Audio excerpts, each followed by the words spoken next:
Damn it. I'm tired of showing my dirty laundry to all of y'all. Noticed it while I did in my last video. Also forgot the Christmas lights. So, chapter 19, Devil Fruit. The cover page, you get Luffy. He's looking inside a hippopotamus's mouth. He's got a big brush. Sitting on a box that says danger.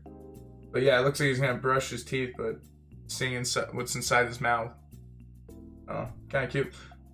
We get a little side panel, where we get not a side panel, side page next to the cover page. It shows Buggy, Emoji, and Cabji, and then a random older guy with glasses, little guy, and a paunchier. Kind of reminds me of Captain Hook's like first mate or whatever that dude's name is.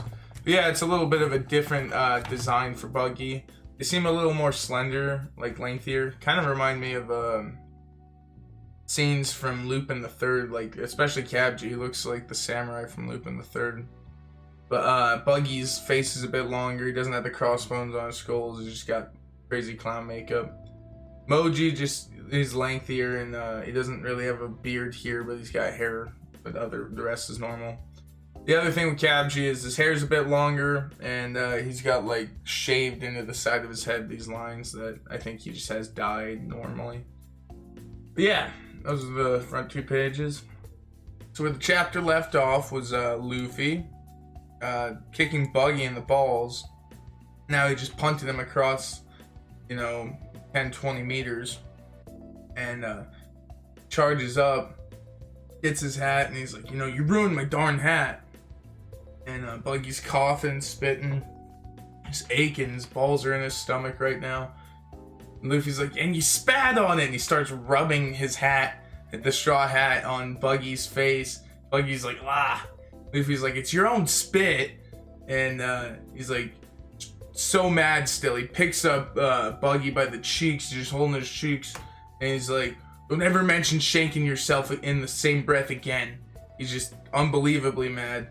And Buggy's all stretched out. He's like, I don't know how you know, Shanks, but I'll say whatever I damn well feel about him. And he goes chop chop, and Luffy's like, oh yeah? He's like, yeah, you're not breaking apart again. And he just karate chops him in the face. And Buggy's crew is again laying in the rubble in the background. They're like, Captain's not losing, is he? And he's like, no, Captain Buggy never loses. He just hasn't gotten serious yet, I think.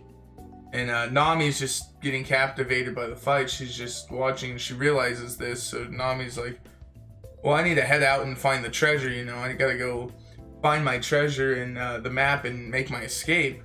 She just keeps talking about it, but you gonna do it, damn it? But yeah, she's gonna run off now this time to go look for the treasure Buggy's crew has.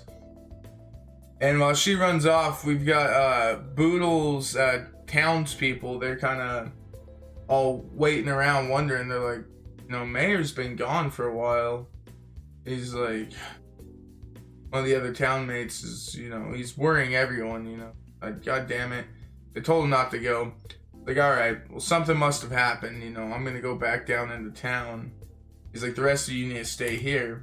Kind of same thing Boodle probably did to all of them. And, another one of the townsmates is just like, nah, you're not going by yourself, I'm going with you. The guy's like, don't be crazy. He's like, those are the infamous Buggy pirates down there. And the rest of the town all says, that's why we're going with you. He's like, we can't be good citizens if we can't even protect our mayor, which doesn't make sense. The mayor's supposed to be there to help the people. People don't really just go out and die for the mayor, else the mayor's job's pointless. But, good citizens, they want to save their leader. Like I said, a lot of the diplomatic leaders seem to be really beloved to townspeople, even though this is just a small town, but we'll see it in Alabasta and a couple other places. But they just kind of, you can't stop us. We're going of our free will. And, the one guy is just like, all right, let's go, everybody. So we go back. We get a nice image of Boodle laying on the ground, just like passed out. And Buggy's, starting to go and tell us about Shanks here. He's like, never in my life has anyone made me angrier than Shanks did. Like, that scallywag, he stole a great treasure from me. And Luffy kind of perks his interest. He's like, Shanks steal his treasure? Like, And Buggy, you know, starts flashing back. He's like, I'll never forgive him. So apparently they're fighting, young Buggy and young Shanks.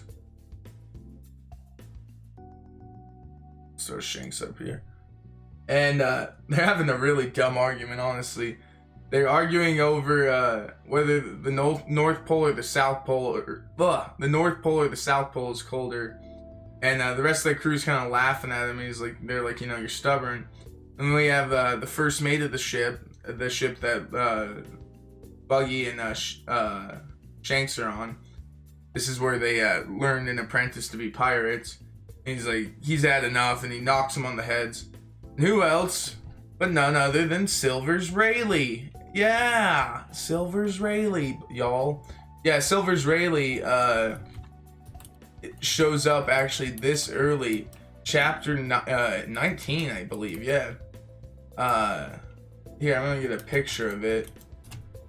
But yeah, he makes his first debut here, and he is just kind of reprimanding Buggy and Shanks for their dumb argument. He kind of just puts it as, you know, if you guys want to sit and argue about this stuff, why don't you just go on an actual adventure and go there? He's like, instead of just babbling on about this. And yeah, there's Silvers Rayleighs.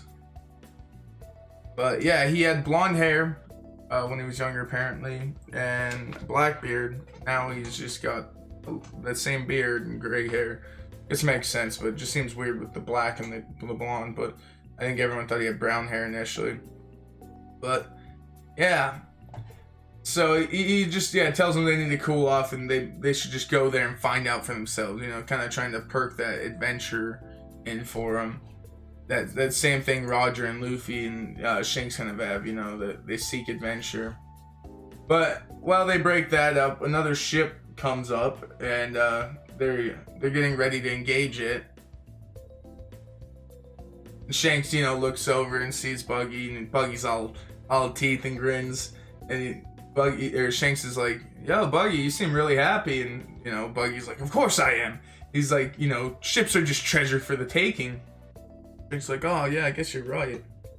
Never thought of it. And Buggy's just kind of like, what the hell, of course I'm right. He's like, you know, you're way too soft. You don't think like a pirate. It's like, you know, actually most of the crew doesn't think like a pirate. They have no appreciation for booty. That booty.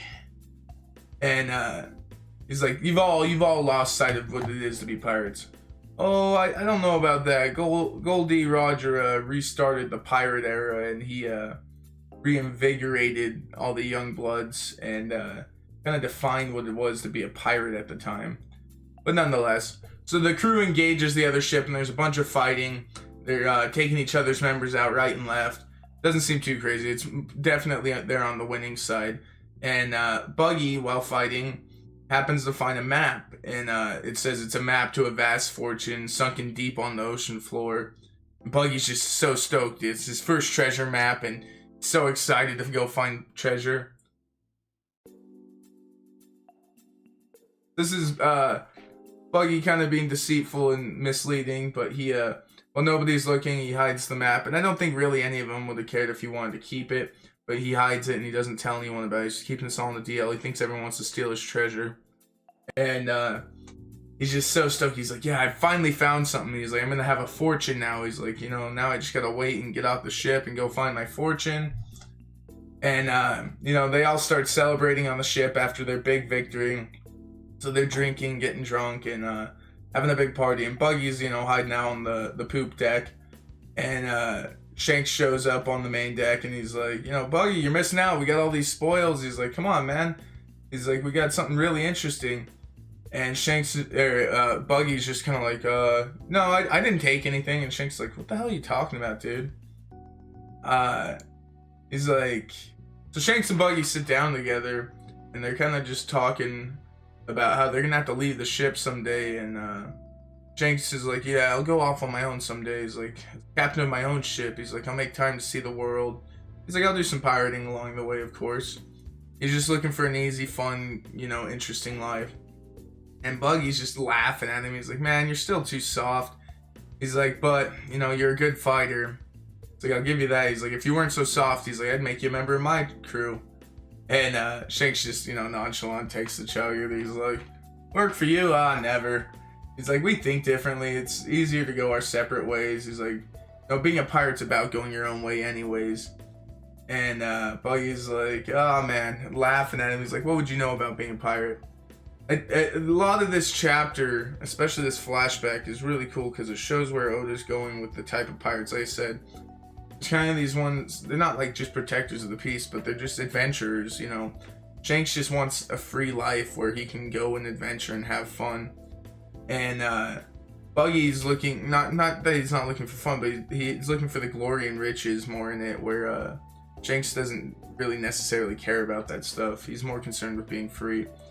But one thing they do talk about is something that's inevitable between pirates. Buggy says, if we ever cross paths, he's like, it'll be a fight to the finish, agreed? Like, even though we're friends now and we work on the same ship, he's like, if we become different pirates, he's like, expect me to fight you like any other pirate. And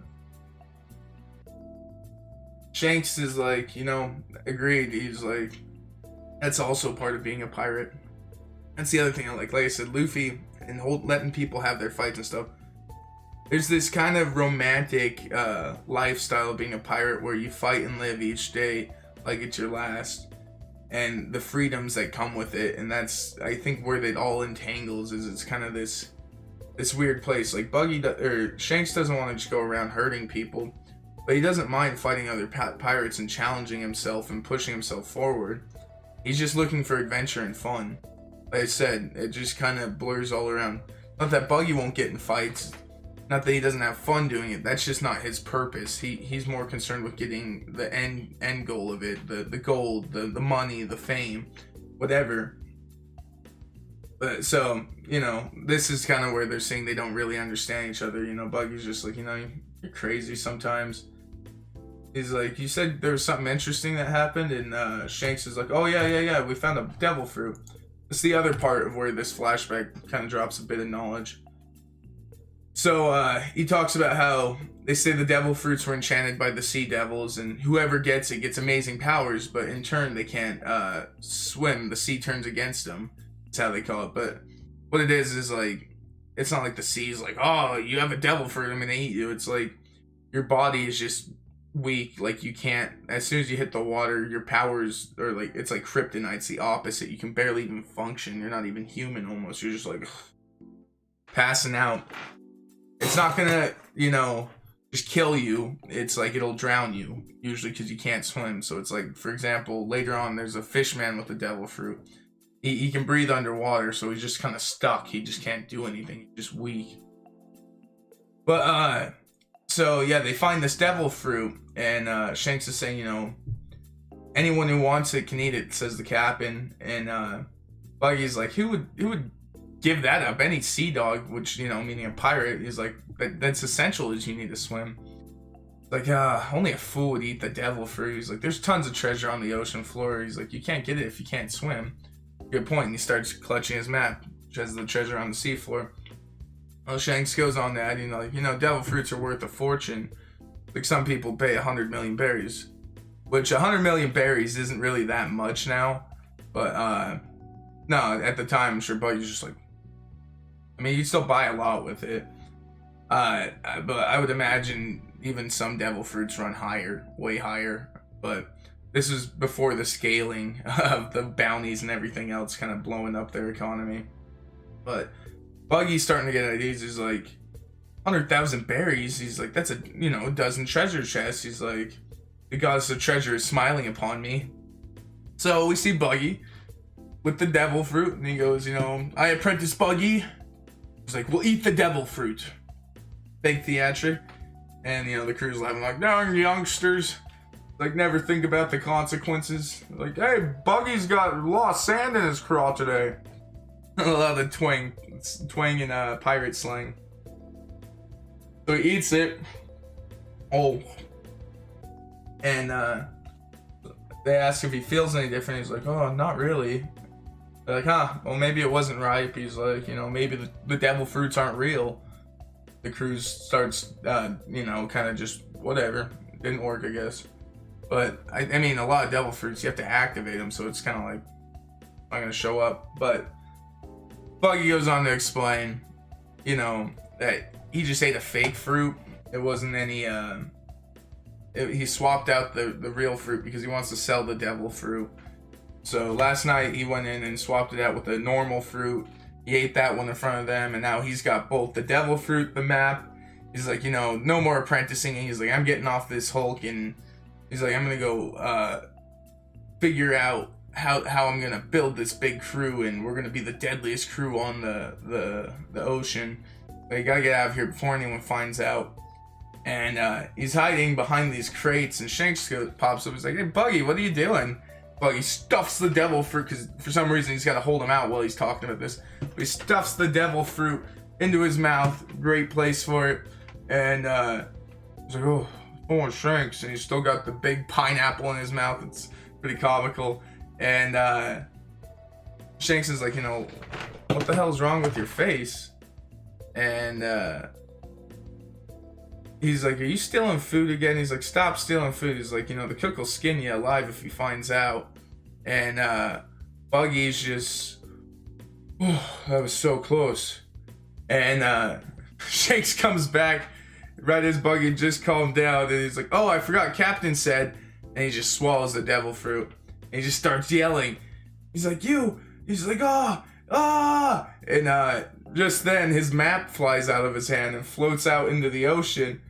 And he's like, no, my map! And so he dives off the edge of the ship to his map, and instantly can't swim. Devil fruits are like instant. As soon as you eat it, boom, you get the power. Actually, Oda even goes on to say that you only need one bite. You don't even have to eat the whole fruit. Some people think you have to eat the whole fruit, and the fruit tastes horrible, just not good. And so they're like, oh, they're stuffing through it. Other people just take a bite and they're good. They already have devil fruits. And so yeah, Buggy's falling in the ocean. Shanks, you know, he's like dives in. He's like, what the hell? He's like, I thought you were a great swimmer. He's like, I'm coming. And that's flashing back to where we were before with Luffy and Buggy. And he's going off again about Shanks, and he's like, you know, I swallowed 100 million berries, and he's like, and now I can't swim to the bottom of the ocean and find the treasure on the ocean floor. And Luffy took from this whole conversation, he's like, oh, so Shanks saved your life. And Buggy's like, so what? He's like, it was all his fault. He foiled my grandiose plan. He's like, I had this big plan, and it's all Shanks' fault for getting involved and ruining it. Really, it's just Buggy being deceitful and manipulative, and he was so worried and caught up hiding everything that he couldn't maintain situations. But Buggy has a change of plan. He's decided, I'm not, you know, if I can't have all the treasure on the bottom of the ocean, he's like, you know, I'm gonna have all the treasure on the sea. He's like, using my chop powers, he's like, I don't care how insignificant the person, so if they put a hand on my treasure, he's like, I'll squash him. And he just yells, I'll squash you, and he flies right over Luffy. And we see Nami in the background with a big bag of treasure, and she's got this deadpan look like, oh shit. Yeah, that's chapter 19, and it's Devil Fruit is the name of the chapter. Lot of information about Shanks, his old pirate crew. We get to see Silvers Rayleigh and start to get behind that idea of them being Goldie Roger's crew. You don't know this yet. I don't even know if he 100% decided to make them a part of his crew, but Silvers Rayleigh is definitely the first mate of and probably the main commander of Goldie Roger's crew, and we learn about that way down the line. But gotta see that Shanks and Buggy's relationship. It's really good. It's funny because they view it different. Like, Shanks really treasures his friendship he had with Buggy.